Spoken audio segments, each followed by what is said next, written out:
তো আজকে আমি কথা বলবো টপ 3 স্কিল ফর স্টুডেন্ট। তোমার পড়াশোনার পাশাপাশি যে ৩ টে স্কিল হলে তুমি পৃথিবীর যেকোনো রেসে সবার চেয়ে এগিয়ে থাকবে। তো ফার্স্ট অফ অল যে তোমার ইংলিশ স্কিল। এই ইংলিশ স্কিল নিয়ে আমি অলরেডি একটা ভিডিও বানিয়েছি যে তুমি কিভাবে ইংলিশটা তোমার প্রোগ্রেস করবে এবং কিভাবে তোমার এটা কাজে আসবে। তুমি যেখানে জানো না অবশ্যই জানো যে তোমার ইংলিশ স্কিলটা কতটুকু গুরুত্বপূর্ণ। তুমি একজন স্টুডেন্ট হিসেবে তো গুরুত্বপূর্ণ, যারা স্টুডেন্ট না তাদের জন্য এটা গুরুত্বপূর্ণ। সো এই ইংলিশ স্কিলটা তুমি অবশ্যই জাস্ট যে পড়াশোনা পাস করতেছি, গ্রামারটা ইমপ্রুভ করতেছি এই জন্য শিখবে না। শিখবে এটা এমনভাবে ফ্লুয়েন্ট হওয়ার জন্য যাতে তুমি কমিউনিকেট করতে পারো এবং তোমার ইন্টারন্যাশনাল ক্লায়েন্ট বলো বা ইন্টারন্যাশনাল পিপল বলো বা হায়ার স্টাডিজ ও সকল ক্ষেত্রে যাতে তুমি এই ইংলিশটা তুমি প্রপারলি ইউজ করতে পারো। অর্থাৎ ইংলিশটা তুমি শিখবে অবশ্যই কমিউনিকেশন স্কিলটা গ্রো আপ করার জন্য। এটা হচ্ছে কি তোমার মেইন টার্গেট। তারপর দ্বিতীয় যে স্কিলটা সেটা হচ্ছে কম্পিউটার স্কিল। তো অনেকেই দেখা যায় যে অনার্স মাস্টার্স পাস করে ফেলে বাট কম্পিউটারটা ঠিকঠাক মতো চালাতে পারে না। সো এটা আসলে বর্তমানে এমন একটা যুগ যে তোমার জাস্ট মোবাইল চালাতে পারলে হবে না, ডিগ্রি থাকলে হবে না, অবশ্যই যে তোমার কম্পিউটার স্কিল অবশ্যই থাকতে হবে।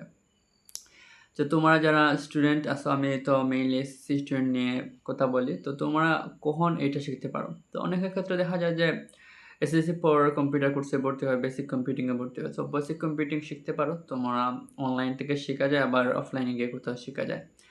সো তুমি যে কোনো জায়গা থেকে শিখতে পারো।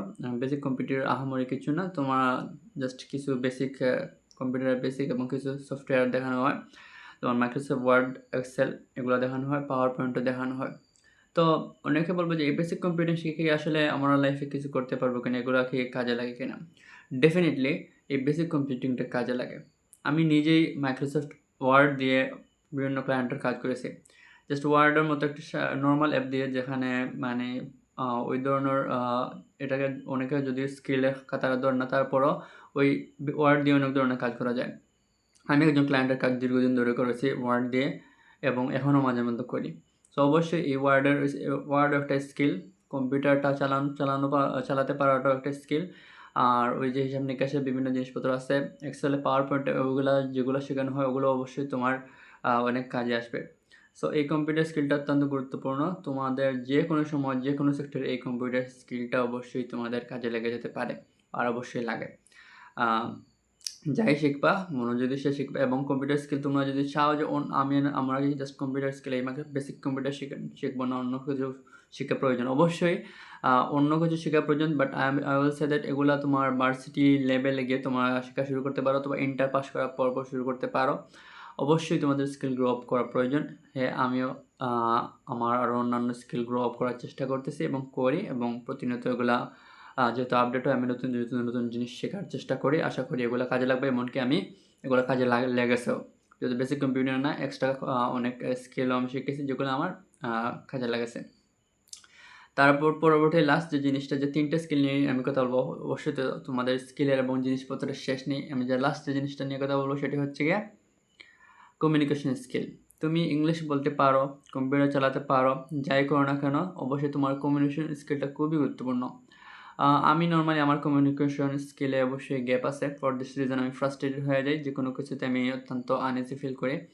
বাট কমিউনিকেশন স্কিলটা খুবই গুরুত্বপূর্ণ। তোমরা যখন যে কোনো একটা স্কিল গেইন করবে বা এটাকে যদি তোমরা মার্কেটিং করতে চাও বা ক্লায়েন্ট আকারে নিতে চাও, অবশ্যই তাদের সাথে ভালোভাবে কমিউনিকেশন করতে হবে। আমি আগে ঠিকঠাক মতো ক্লায়েন্টদের সাথে ঠিকঠাক মতো কথা বলতে পারতাম না, এখন পারি, তাও ভালোভাবে ক্লিয়ার হয়নি। এই জিনিসটা আমি নিজেই আপডেট করার চেষ্টা করছি। অবশ্যই তোমাদের কমিউনিকেশন স্কিল, মানুষের সাথে কথা বলার স্কিল, যে কোনো একটা জিনিস স্কিলকে সেল করার মতো ক্যাপাবিলিটি থাকতে হবে। এই কমিউনিকেশন স্কিলটা গ্রো আপ করার আমি চেষ্টা করতেছি ভার্সিটিতে ওঠার পর থেকে, এবং আমার মোটামুটি মনে হয় আগের চেয়ে যথেষ্ট কমিউনিকেশন স্কিলটা বেড়েছে। সো এই জিনিসটা তোমাদের শুধু যে পড়াশোনার ক্ষেত্রে যে শুধু পড়াশোনাটাই মেইন, অবশ্যই তা না। অবশ্যই তোমাদের পাশাপাশি অন্যান্য সকল স্কিলটাও শিখতে হবে। এবং তোমাদের ভার্সিটি লেভেলে ওঠার পর দেখবে যে প্রেজেন্টেশন, ভাইভা এগুলোতে প্রচুর মার্ক দেওয়া হয়। তো ওইগুলোতে তোমার এই কমিউনিকেশন জিনিসটা কাজে লাগবে। অবশ্যই তোমাদের ভার্সিটির একটা বন্ডিং জিনিস আছে, আর সব কিছুর সাথে কানেক্টেড থাকার একটা জিনিস আছে। যদি তোমরা সব কিছুর সাথে কানেক্টেড থাকো এবং কো-কারিকুলার অ্যাক্টিভিটিসে অ্যাক্টিভ থাকো, তাহলে অবশ্যই তোমাদের কমিউনিকেশন স্কিলটাও গ্রো করবে।